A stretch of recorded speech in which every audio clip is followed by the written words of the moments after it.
Ajusta Tu Corona was a dream of mine since I was very young. I didn't bring it to fruition until I was much older. And basically what it is we all have a story to tell. And a lot of people were not aware of my story, of their stories, and they were a little bit shocked to find out what our humble beginnings were and how we became so successful. So never underestimate the power of your story. It is inspirational, it is motivational, it can save someone's life. My message to all the women out there, to everyone out there who may be facing adversity, never forget how amazing you are. Never forget how exceptional you are. Ajusta tu corona and keep it moving. Great evening, everyone out there. I am Lilian Maldonado, host and founder of Ajusta Tu Corona. Tonight we have a guest. I was just backstage with her talking a little bit, and you are in for such a special session. It is very deep. She's an amazing woman. Her name is Barbara La Pointe, and Barbara is a certified divorce and relationship coach. Hello, Richard. I invite you guys to interact this evening, ask questions of her. She's just so smart and so involved in all of her trainings, and her areas of expertise are narcissistic personality disorder, high conflict relationships, inherited family trauma, and I really want to touch on that one. We were just talking about it backstage, and it's just so interesting to me. So let me bring her on. Hello, Barbara. Hi. How are you? I am very well and so grateful to be here. Buenas noches, bienvenidos, hola. Really nice to be here with you and your audience. Thank you for the opportunity. Oh, I'm thrilled to have you. Why don't you tell our audience where you're streaming from? Yeah, absolutely. I'm actually excited to be streaming live here with you all from Puerto Vallarta, Mexico. And I'm on a holiday here. And so this was great that I could include this time with you. And yeah, I'm loving it. So I'm a little hot, but it's going well. Oh, I'm so excited. So, Barbara, we were talking a little bit backstage, and I'm going to just dive into it because I'm so curious. It says that you specialize in narcissistic behavior and high conflict relationships.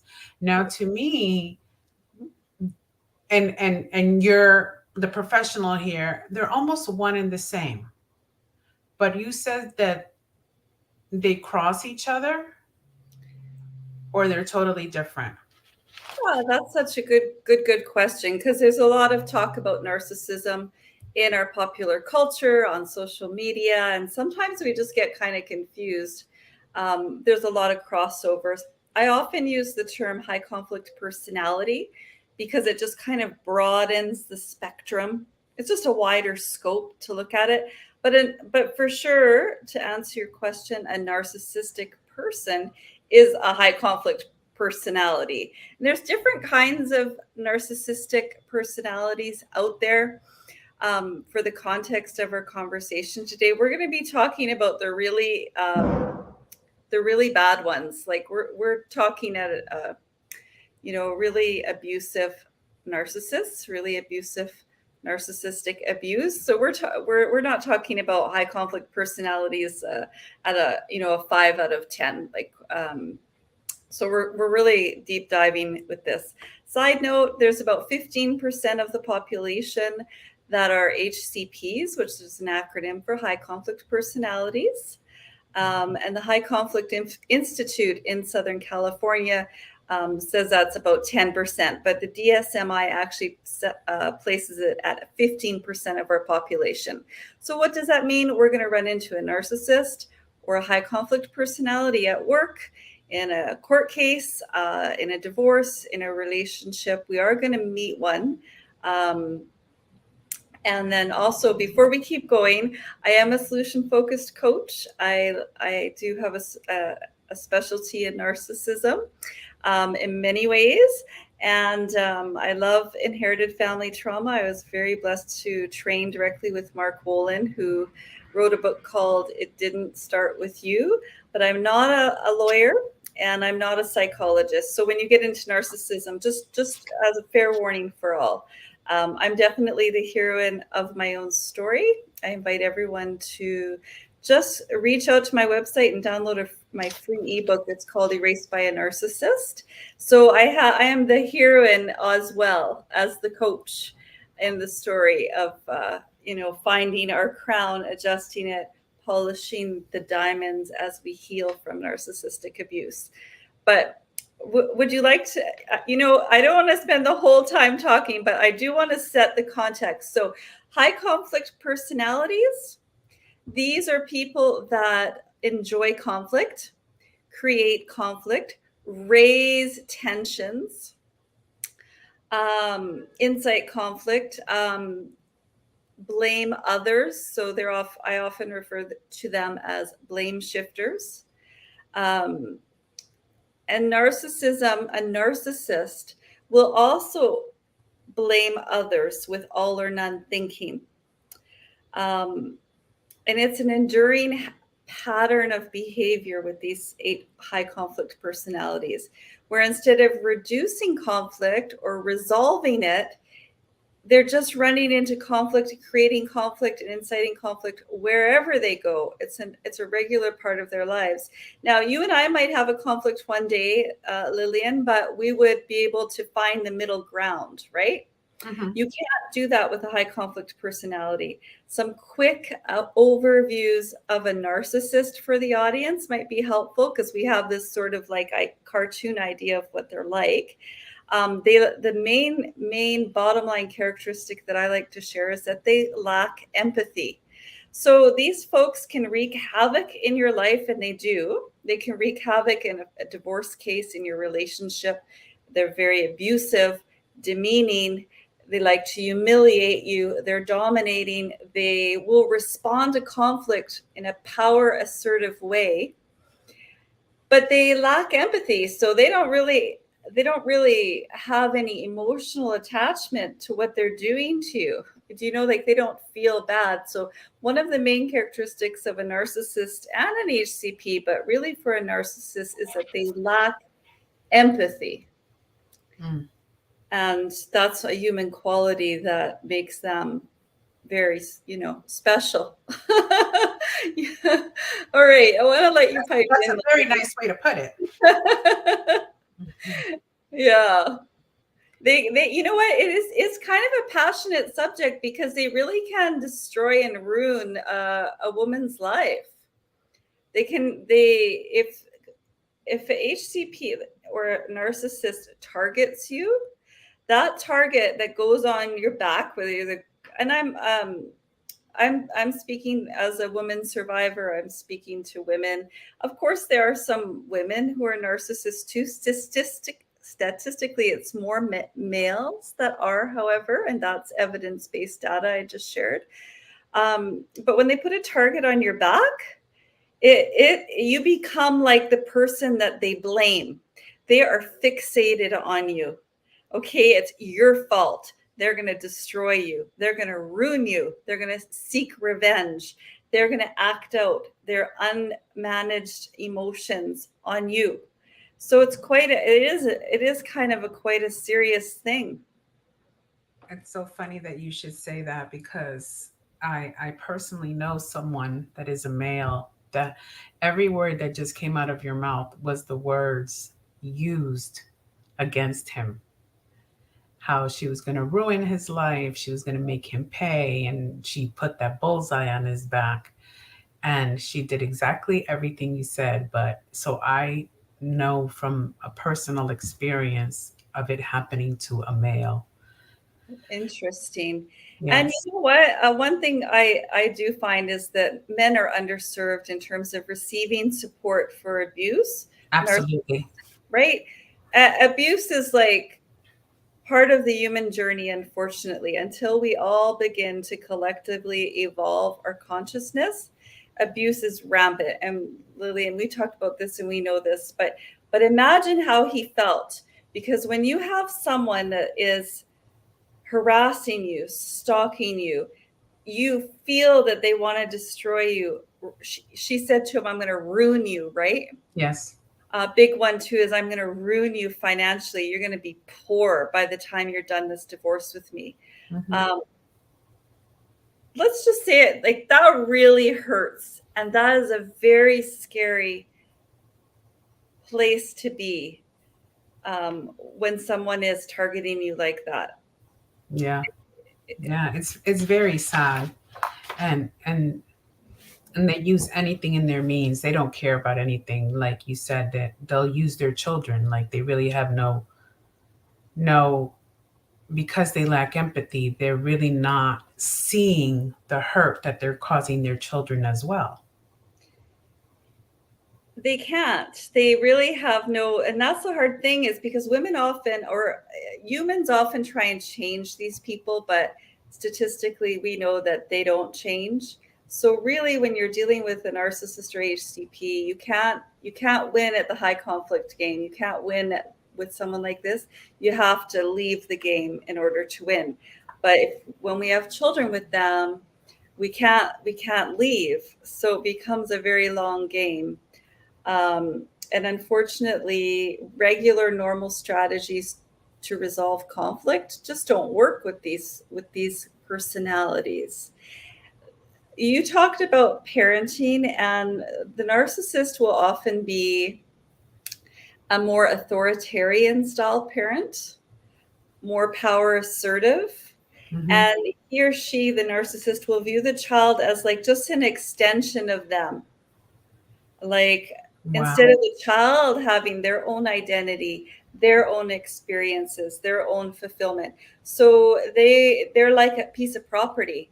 And that's when we see children become chess pieces, or almost like, in a game of war with a narcissist. Do you happen to know, well, I guess with anything, how do you think that it lasts forever? Like, will the child need therapy? Like, or is it a done deal? I mean, I guess it's not. We can all change. Yeah, it's such a beautiful question that you just asked, and I would feel confident saying that that's probably another underserved, under-researched area, I think. Um, most often, I'm asked, do narcissists change even if they went to therapy? Um, Statistically, we know that if narcissists go to therapy, like, first of all, they're going to say, I'm not going to therapy, because they're the arrogant players of divorce. They're the arrogant players, right? They don't have the problem. They're blaming, they're shifting blame. So they're never going to go to therapy. The chances are really, really, really low. But even if you did find a narcissist and they said, yeah, I'll go to therapy, first of all, they're really excellent manipulators of professionals. They manipulate judges, lawyers, and psychologists in things like PN8 and custody trials, for example. But even if you did find a narcissist on the planet and he or she said, I'm willing to go for therapy, statistically, it's said that it takes 5 years of intensive cognitive behavioral therapy before you see the most minute changes in their personality. So this is a lifetime enduring pattern of behavior, and that's it. So, but with respect to your question, Lillian, about children, we're so much of our environment. There's so many factors there. I think it's really, really painful to have a narcissistic parent as a child, and yeah, I think they're going to benefit and flourish from the type of therapy that would be right for that child at some point in the timeline of their life.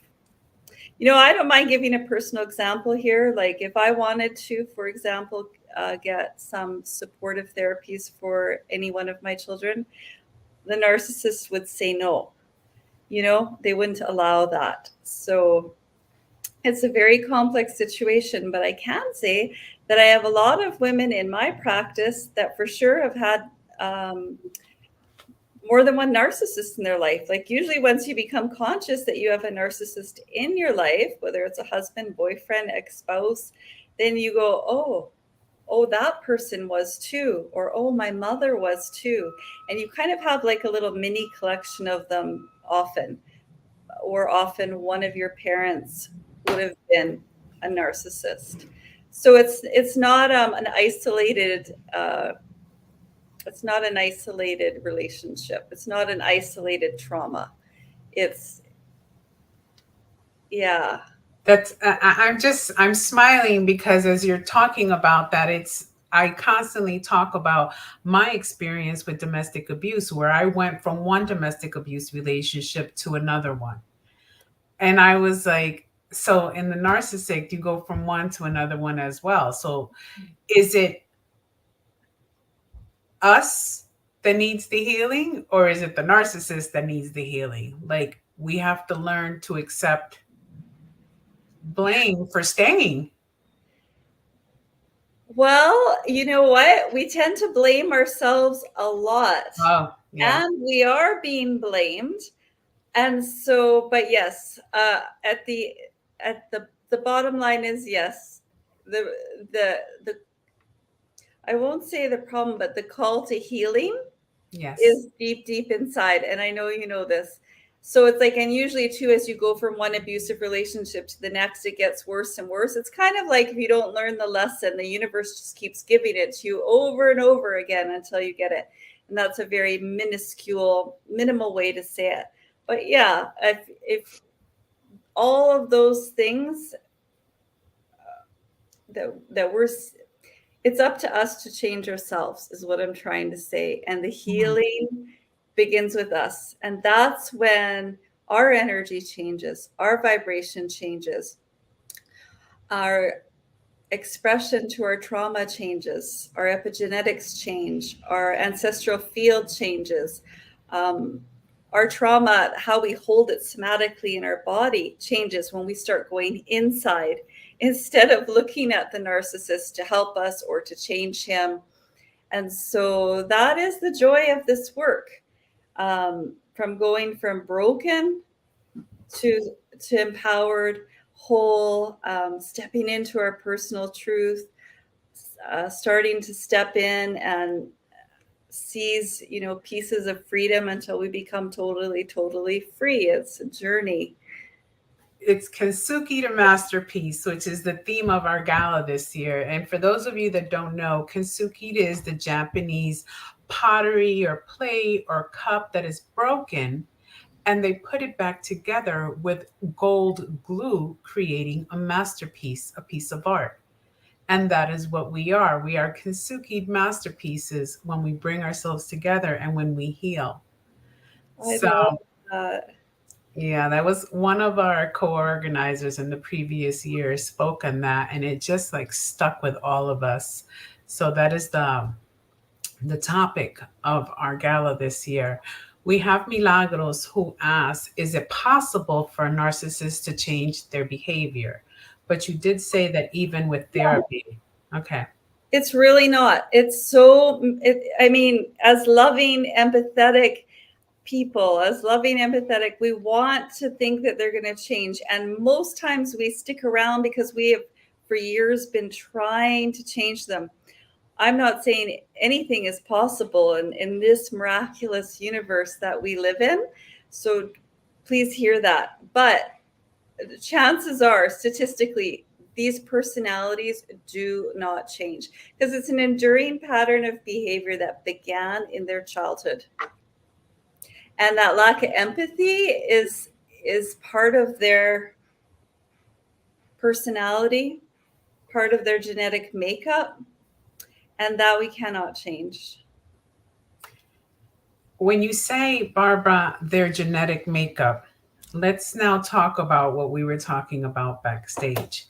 So, I once went to a Mother's Day retreat, and it was to talk about healing. And in that retreat, they taught us that when we are formed in the womb, we are already carrying the trauma of three generations, our mothers and our grandmothers' generation traumas.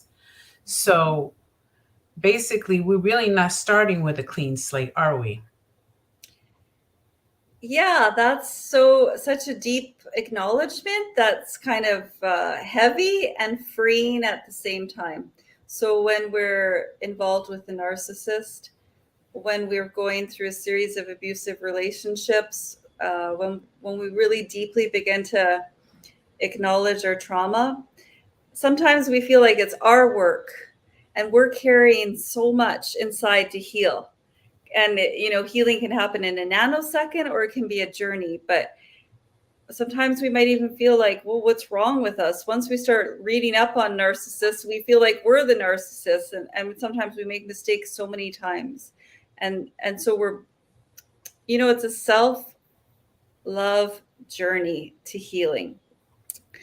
But when you start breaking open that healing journey, at a certain point, you start looking larger than inside. And you start looking into what I call the quantum field. You start looking ancestrally, or what you were referring to was epigenetics.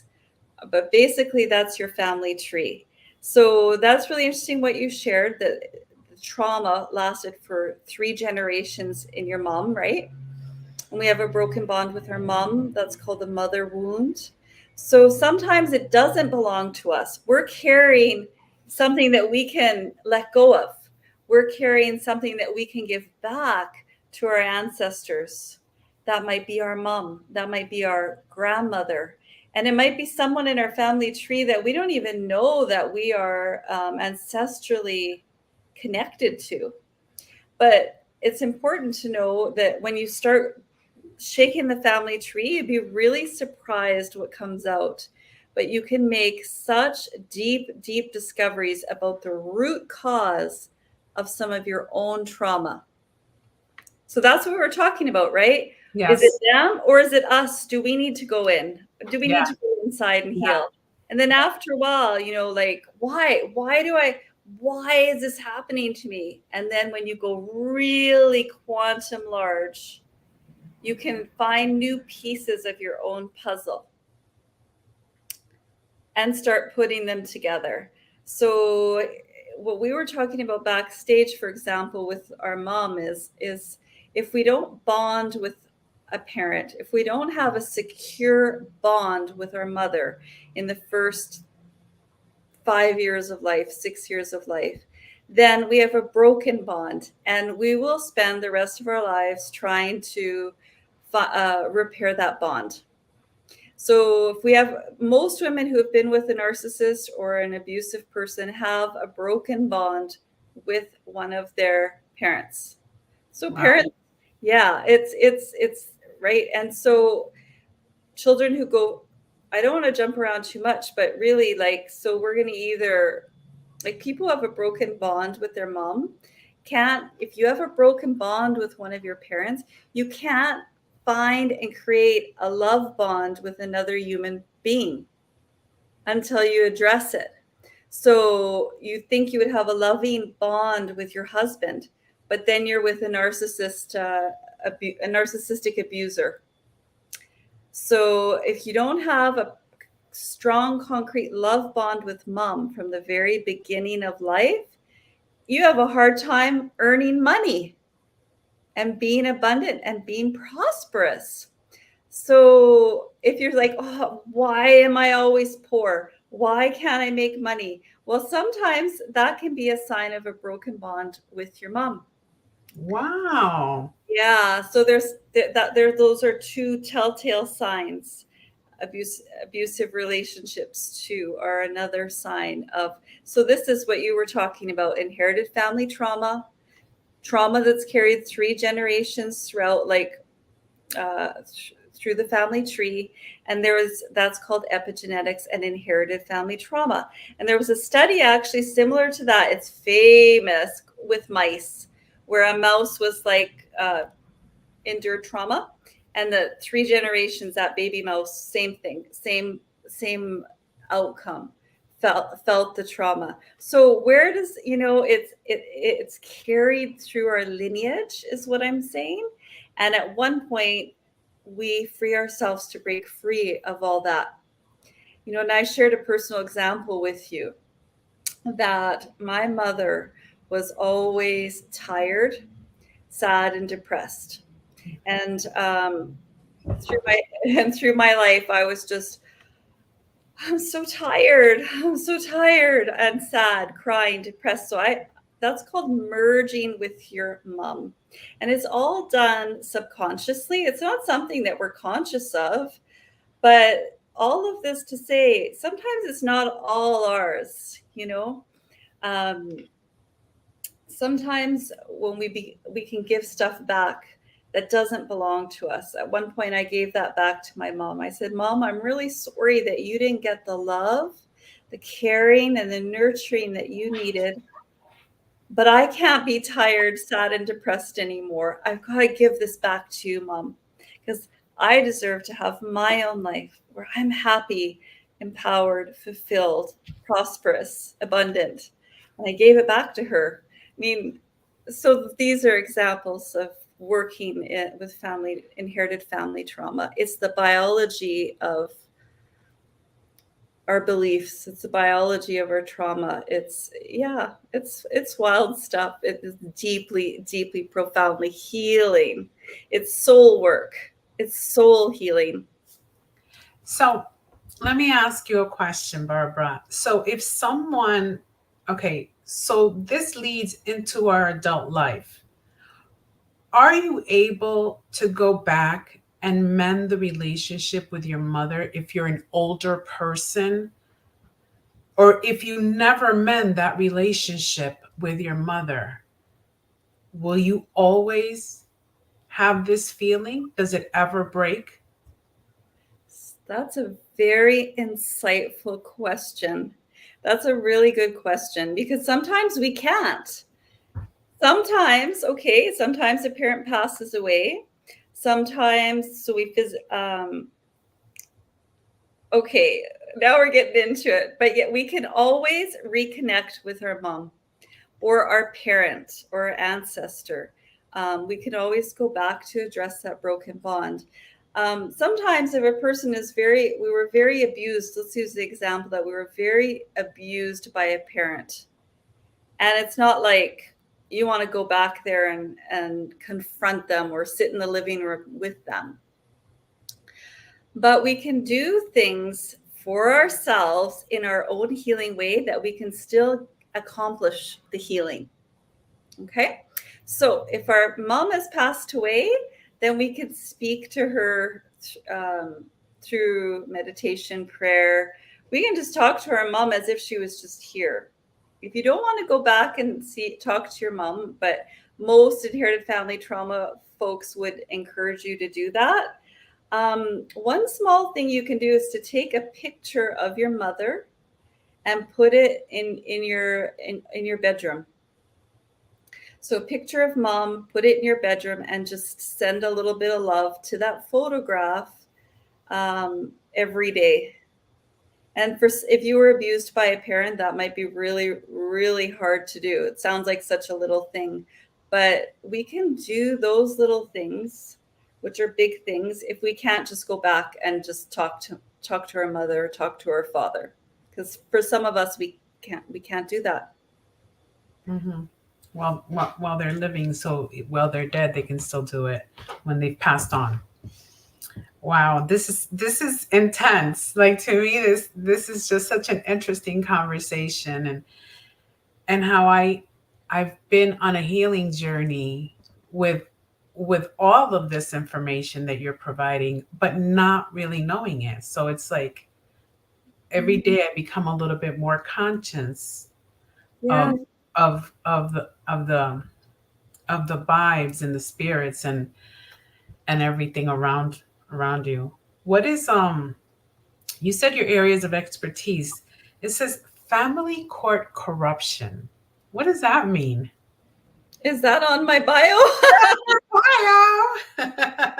You know what? I love it. I try to stay away from negativity when I talk about family court because um, it's a volatile place. I call it a very unloving place. I am happy to do strategy sessions with women going to family court because I've been through it all. I've been through a high conflict custody battle. I've spent 7 years in family court.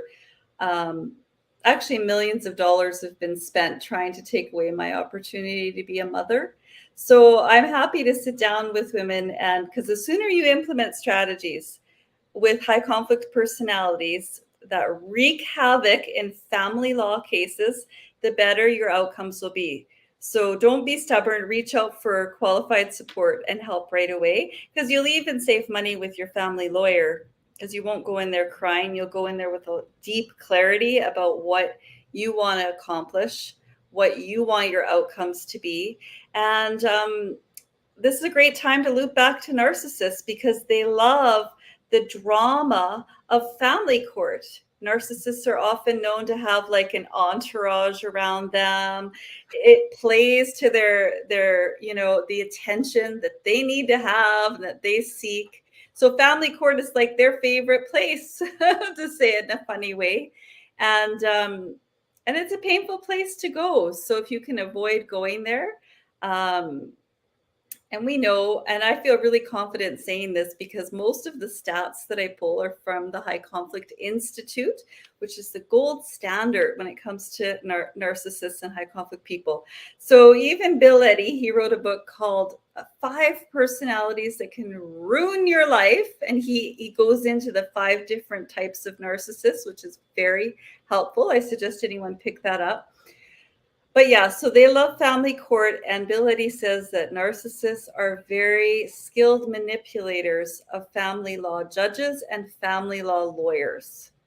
So we've got to remember that lawyers, family lawyers, judges, they don't have a lot of training in trauma, in the trauma that a woman has gone through when she's been the recipient of enduring long-term narcissistic abuse.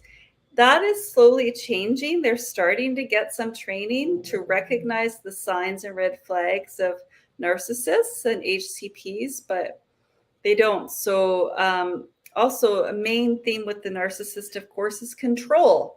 They're all about that control, right? So family court gives them a lot of control, ultimate control over your life, because if you're hauled to court, you have to go. So they're attracted to this type of unloving system, that I call family court. It's an unloving place. I have a 2-part question from Richard. Part Hey, 1, it says, Barbara, would you say guilt, regret, and holding on to past traumas is indicative of living in the past? if you're embodying guilt and regret, and what was the other one? Guilt, regret, and holding on to past traumas. And you're holding on to past traumas? Yes. So you have unresolved trauma.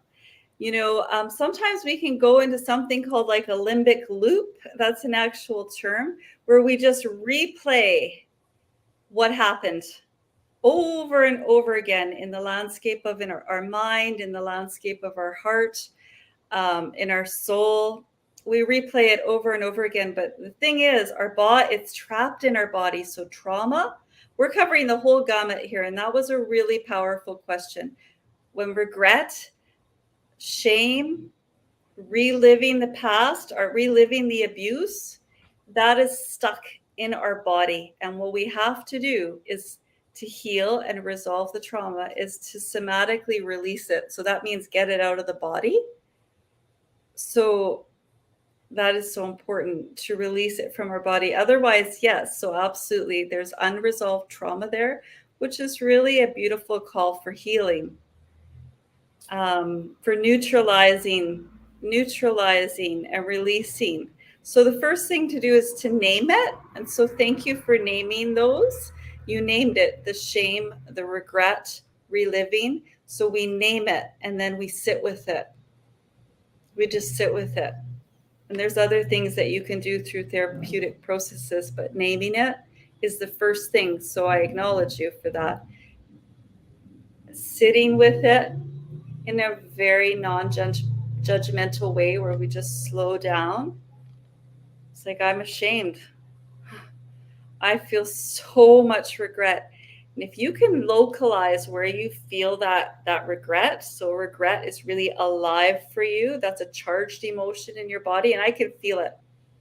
Actually, when I said that, I felt it in the back of my head and right here in my heart, the regret. That's a big one. I actually feel that in my body for you.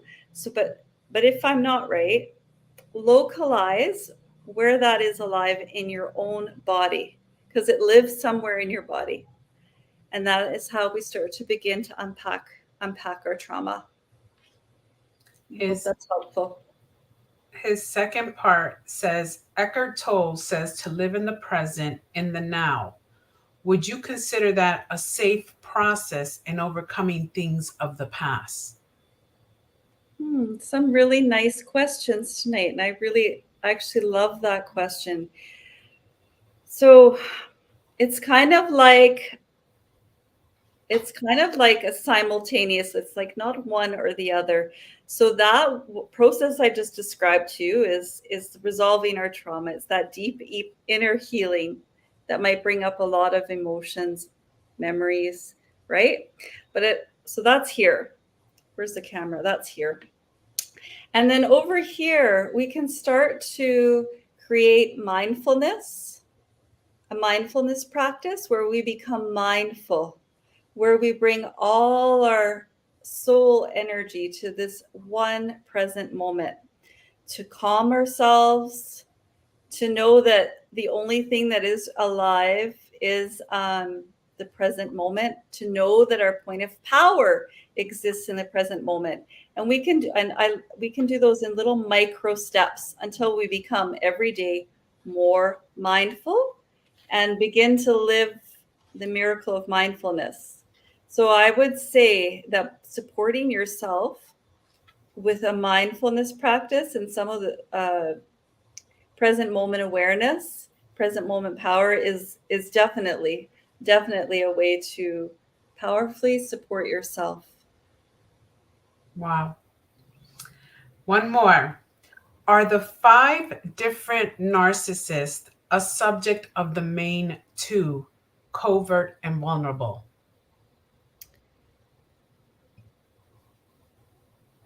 Okay, that's an interesting question. I'm trying to think of the best way to address that question. There's a lot of different kinds of narcissists. So a vulnerable narcissist, covert narcissist. What exactly is the question? Are the 5 different narcissists a subset of the main 2, covert and vulnerable? Oh, I see what you're saying. I would say no. I would say if you want to break down the 5 different kinds of narcissism, the reference I like best is the 5 personalities that can ruin your life. Because, another question you might ask me is like, well, what about a sociopath? Is a sociopath a narcissist? So he is a psychologist, and Bill Eddy breaks those down to a sociopath, borderline, all of the 5, which, and you'll recognize whatever one you're involved with. Like when I read it, I was like, oh my gosh, the histrionic narcissist, right? But mostly we hear about the covert narcissist and I just like boil it down to their personalities of arrogant, cruel, lacks empathy, those red flags. I don't think I helped with my answer.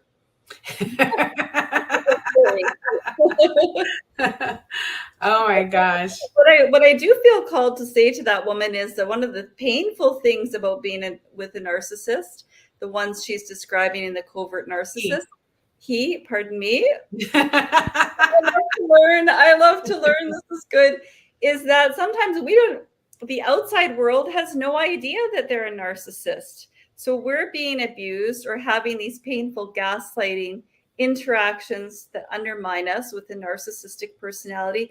And the rest of the world goes, wow, that person is so charismatic, so put together, so good at business. And we know the truth. So that, but you would never know from the outside, oftentimes, what the covert narcissist is capable of doing in the bedroom or in the home, or when she says she's going to ruin you, or she takes your cell phone and, you know, hides it so you think that you're crazy, those type of things. And then the outside world goes, wow, I can't ever picture, you know, Angela doing that. She looks so like such a lovely person, right? So it's a hidden abuse. Absolutely. He says, thank you. You broaden it, so it's great. Thank you very much. Um, a narcissist will never admit they're one. All their actions are always justified in their eyes. Exactly what you were just saying. Yeah, the narcissist always wins. They're never accountable. They're never wrong. I just choke when I say that. They're never wrong. They're never accountable. They're always right. Right? They're always right. And so there are these strategies that you can implement, but it takes a lot of self-discipline to sort of, if you have to, come to some sort of constructive conflict resolution with them. So you can use a strategy called the BIF strategy with your emails, which stands for brief, informative, firm, and friendly. But you have to stop giving them the narcissistic supply. Stop feeding them with your energy, your words and emails. So implementing a BIF strategy is good in your emails, and you can do coaching sessions with those. You can practice them. Brief, informative, firm, and friendly, but not too friendly. Will give you better outcomes if you have to deal with them through time.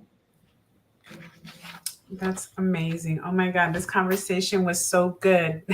Our time just flew through. So, Barbara, I know that if on the social media platform you are Barbara La Pointe Coaching this is barbaralapointe.com. So that's your webpage, correct? Correct. That's my website. So it's also Barbara La Pointe Coaching on social media. If you would like to follow her, well, I suggest you follow her. She's just amazing. Follow her, contact her, any questions that you may have. If you are ready to start your process of healing, definitely contact her. She is just amazing. And I hope to have you back soon because I thought you were absolutely wonderful. Thank you. Well, I wish everyone healing solutions in the now. Oh, amazing. So to everyone, as we always end, never forget how much you are loved. Never forget how amazing you are. Never forget how exceptional each and every one of you are. Adjust your crown and keep it moving. Good night. Thank you.